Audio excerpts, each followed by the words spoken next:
The one regret that really bothers me, especially today, where I am in my life, is not having a child. I am 44, just turned 44 last week. And I have been having my periods for over 30 years, maybe 31 years. I don't have kids. I'm single. It's just me as a woman that think like I've been through every month for so much pain. I never took birth control, so I have been bleeding and have so much pain for over 30 years in my life. What for? I think and then sometimes I think I really, really need to have a child so I can justify all those years. Does anyone also think the same? They chose freedom, rejected family, children, commitment. Now alone. They face silence and regret. Was it worth it? Consider subscribing to the channel if you enjoy the video. For the love of Pete, please stop asking people that are over the age of 40 that do not have kids. You don't have kids? Why don't you have kids? You don't want to have kids? What if we asked you, you got kids? Why do you have kids? You wanted to have kids? You see how that sounds? It sounds judgy, right? It sounds judgmental. And it's not right. It's not right if we did it to you. It's not right when you do it to us. It is okay to be over the age of 40 and not have children. I want you to understand this. Some people don't have children by choice, which is okay. Some people don't have children by force, meaning that life in some kind of way has not allowed them to. There are a number of reasons as to why. Understand, you got to be sensitive, okay? You got to be sensitive with that. So let's start accepting that some people over the age of 40 are childless, and it's okay. Like, I'm a mumty, okay? I'm a mom auntie. I love my nieces and nephews and my godchildren, right? I get to be a mother figure to them. I love it. And so I just want us to be okay and start normalizing rich auntie vibes, right? Mum-ty vibes, okay? Childless over 40 vibes. It's normal. It's okay. I promise y'all, we're okay. Be easy breezy. The woman pleads passionately for people to stop asking why she doesn't have children. But her intensity reveals something deeper, that free choice may not have been so free after all. She tries to turn the absence of children into a vibe, rich auntie, mom tea, as if it were possible to sublimate motherhood through nieces and nephews. It's an attempt to reshape pain into identity. But when someone is truly at peace with their decisions, they don't need to justify them with such force. Hi, everyone. Welcome back to the series where I, Sarah, talk to you about what it's like to have to plan your future alone. Oh, God. I really need to work on whatever this series is going to be called because that just sounds depressing. So for those of you who don't know, my name is Sarah. I am single and in my 40s, and I have no children.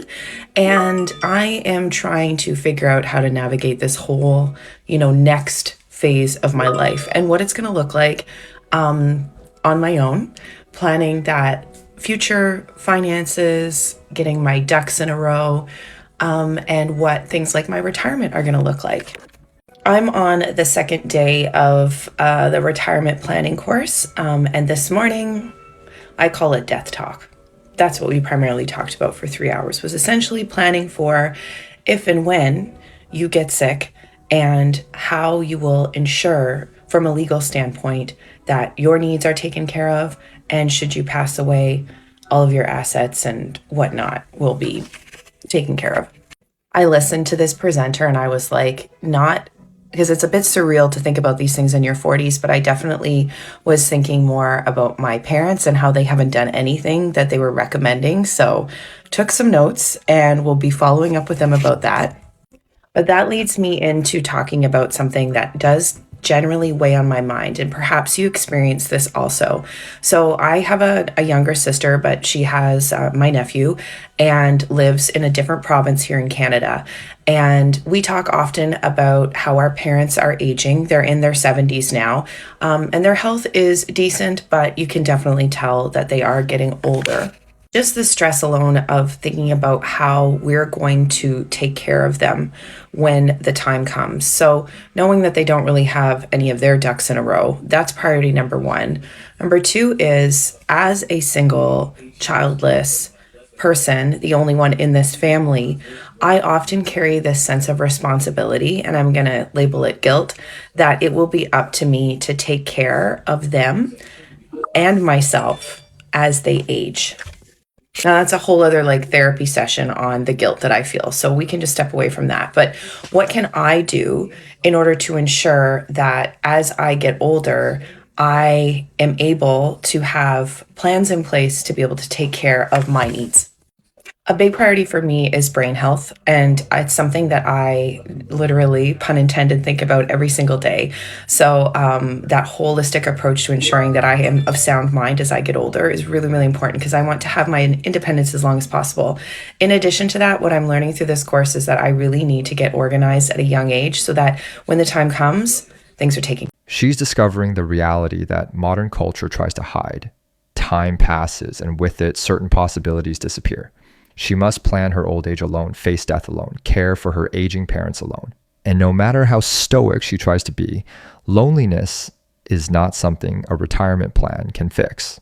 So you know when you're 40 and your love life isn't great because at best your choice in men has been questionable, but you have a friend that's in a similar position, so you don't feel quite so bad about it. And then 6 months ago, your relationship ends, but she meets somebody, which is great. You feel really happy for her because she deserves it. You also feel sad for the loss of your relationship, the fact that you're 40 and single, still with no children. And then a couple of months down the line, you find out that your friend's new boyfriend is moving in. Then you find out that they're engaged, and now you find out that she's 8 weeks pregnant. And you so want to feel happy for her. But inside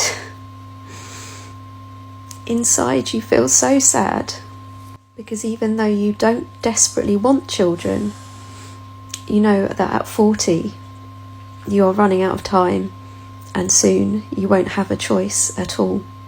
And then you feel guilty for feeling that way, because you know that you should be happy, and this is such a amazing time in her life and she deserves it.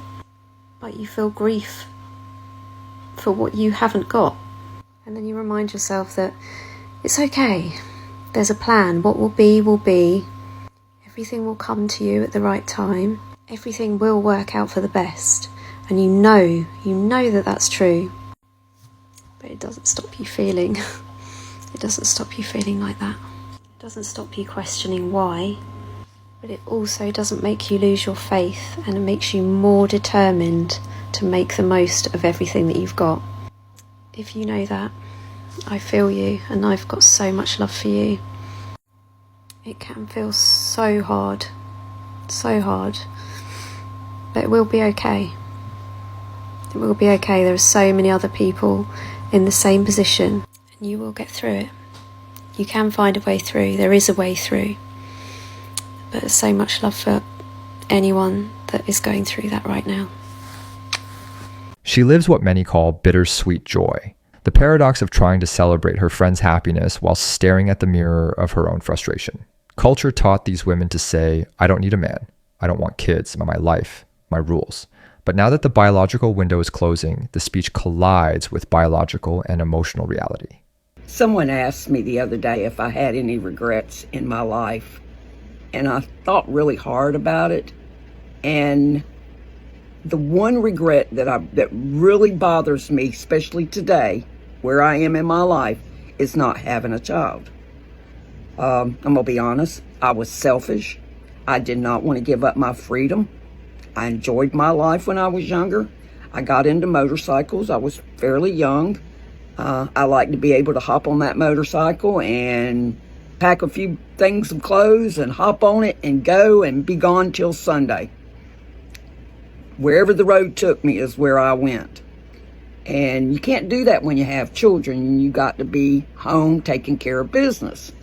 So I was selfish. You know, I've managed to travel. I'm well traveled. I mean, I've been to Europe 3 times and plenty of the Caribbean countries and all over the United States. And but that's my one regret. I see all my friends now with their grandbabies and even some cases great grandbabies.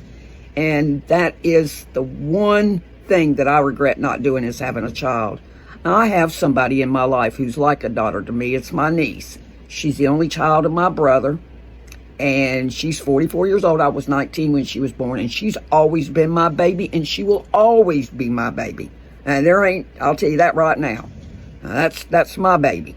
And I still spoil her today. She lives with me. So, that's Aunt Kathy's baby. But you girls out there that are saying, I don't want any kids, you really need to sit down and look at the long-term picture. Where are you going to be when you're my age? I'm in my 60s. So, and think about it, because I see all my friends with their grandbabies and great-grandbabies in some cases, and I'm jealous. But I made my bed, so I got to lay in it. So you girls, you really think about it, because this is a big decision, especially that's going to affect you when you get older. All right, God bless America. God bless the American people, and y'all have a great day. The older woman is the voice of regret. She admits she made choices based on selfishness, chasing freedom, and now lives with the emptiness it left behind. She doesn't say life was bad, but that something essential was missing. Legacy, continuity, family. Something no trip to Europe or motorcycle adventure can replace. Conclusion. These stories are painfully revealing. They show the cost of the modern mindset of living in the moment, following your heart, and putting yourself first. Culture says, kids hold you back, men trap you. Commitment limits you. But no one warned what happens after 40. When biology speaks louder, when your parents grow old, when your friends move on, and freedom becomes a burden. Family was never a prison. It was always an anchor. And perhaps, deep down, what these women are really asking for with you, without saying it, is understanding for a pain they chose to ignore for too long. If you enjoy this kind of content, make sure to subscribe. And trust me, you're going to want to watch the next video that's popping up on your screen right now.